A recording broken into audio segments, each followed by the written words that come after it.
This is my database. I created JK Stores, just a grocery store, takes in information from transactions made from customers and online orders made from customers.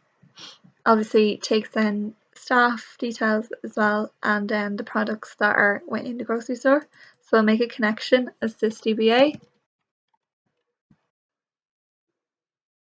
To view all the users in the database, I go down to this Note Other Users, just double click to open it, and I can see all my users. So the ones I've created are around here. I also tried to create some staff members. I had an issue with my users. I cannot log in as other users. I don't know why. I've tried numerous different ways to fix it. I also had issues creating users and dropping users. The solution to that is at the start of each connection, I have to alter the session. So I will do that now.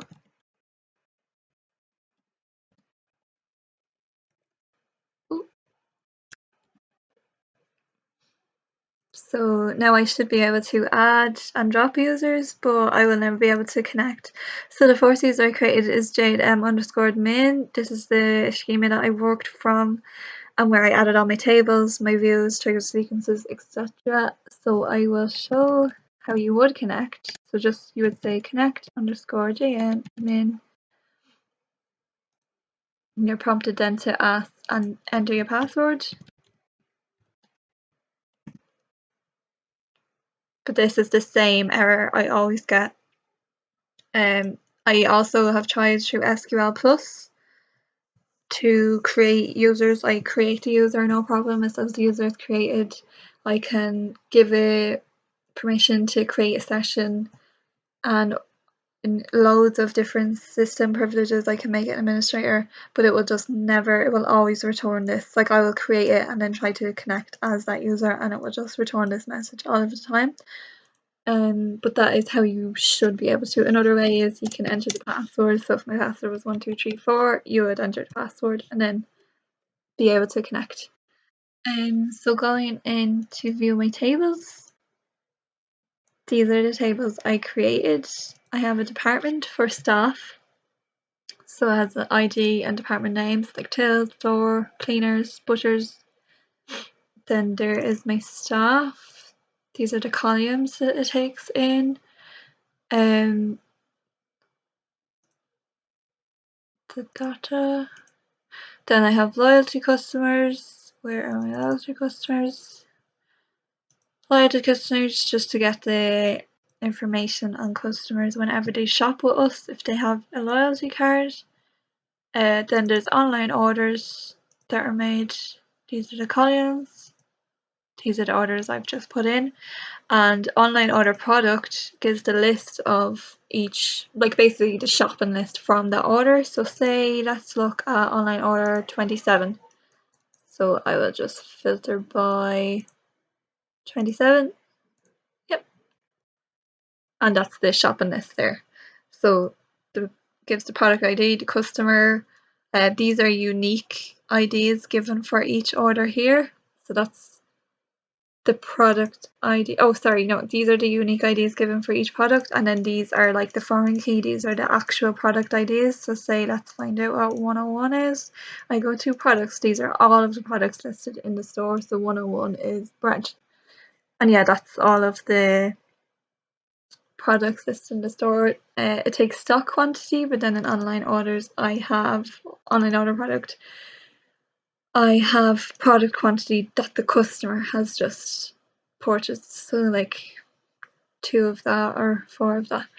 The in-store transactions really similar as well. The only difference is in-store transactions. I have a column for the staff that served a customer. The online order wouldn't have that. And I don't have a due date for the transaction because obviously it's just happened. So in online orders, I have when the order was placed and then when the order is due. So it'll be like a delivery. So when they want it to be delivered by. And then that's the transaction products, as I just showed. It's really similar to the online order products. And to create a table, you go to tables, you right click and new table. You give it an appropriate name up here. So like obviously my staff or employees, I would give a staff or employee. The schema you give it should be in the schema you're creating in. Here is where you name different columns, give them their data types, their size if necessary, and assign if a null value can be entered or not. To assign a primary key, you just click here, PK. That'll be a primary key. Then to add constraints, I'm just going to open an already created table. So then to edit tables, you right click, just edit.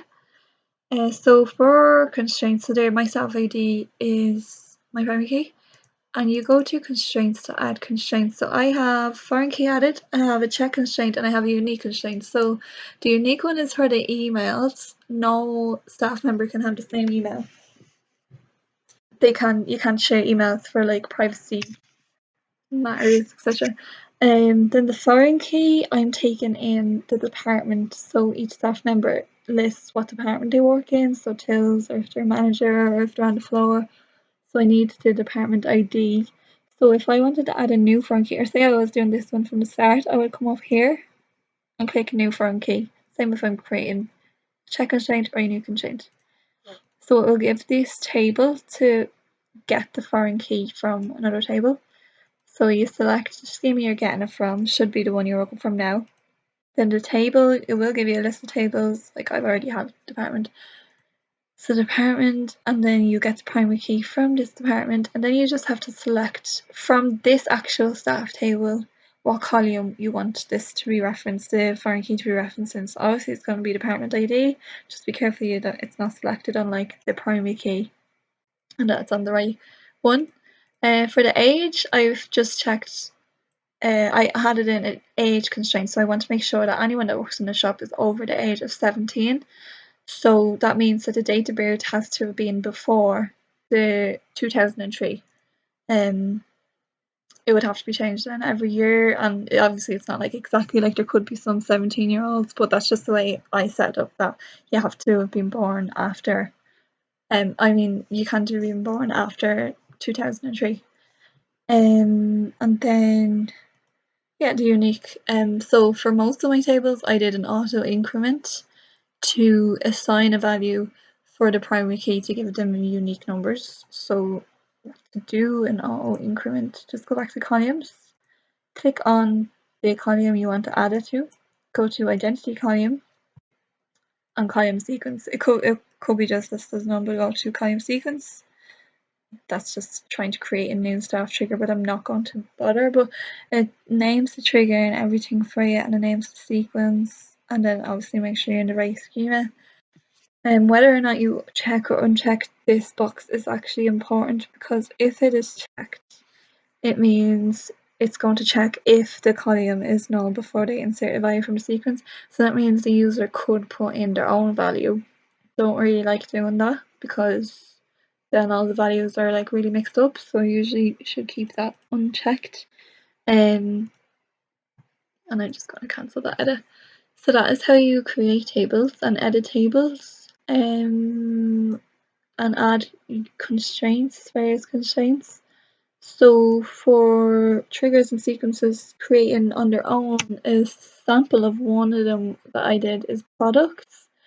So I entered in, when I was entering the data, I just had my own numbers because I was doing all at once. So I put in my own numbers, and then I wanted to add a trigger and a sequence just to test it. This is the result of putting in a trigger and sequence and it working. The reason it's such a larger number than the rest of them was just to be able to test straight away that was working. So to add a new trigger, you go to triggers, you right click, and you just do new trigger. Give it an appropriate name. You select the table. Sorry, you select the schema, yeah, and just select the table you want to work from. So say if I was doing the one from products, I selected products, and when you want the trigger to be called. So I think usually before a row is inserted, and then if you want like the trigger to be called when you update, when you insert, or when you delete. So I would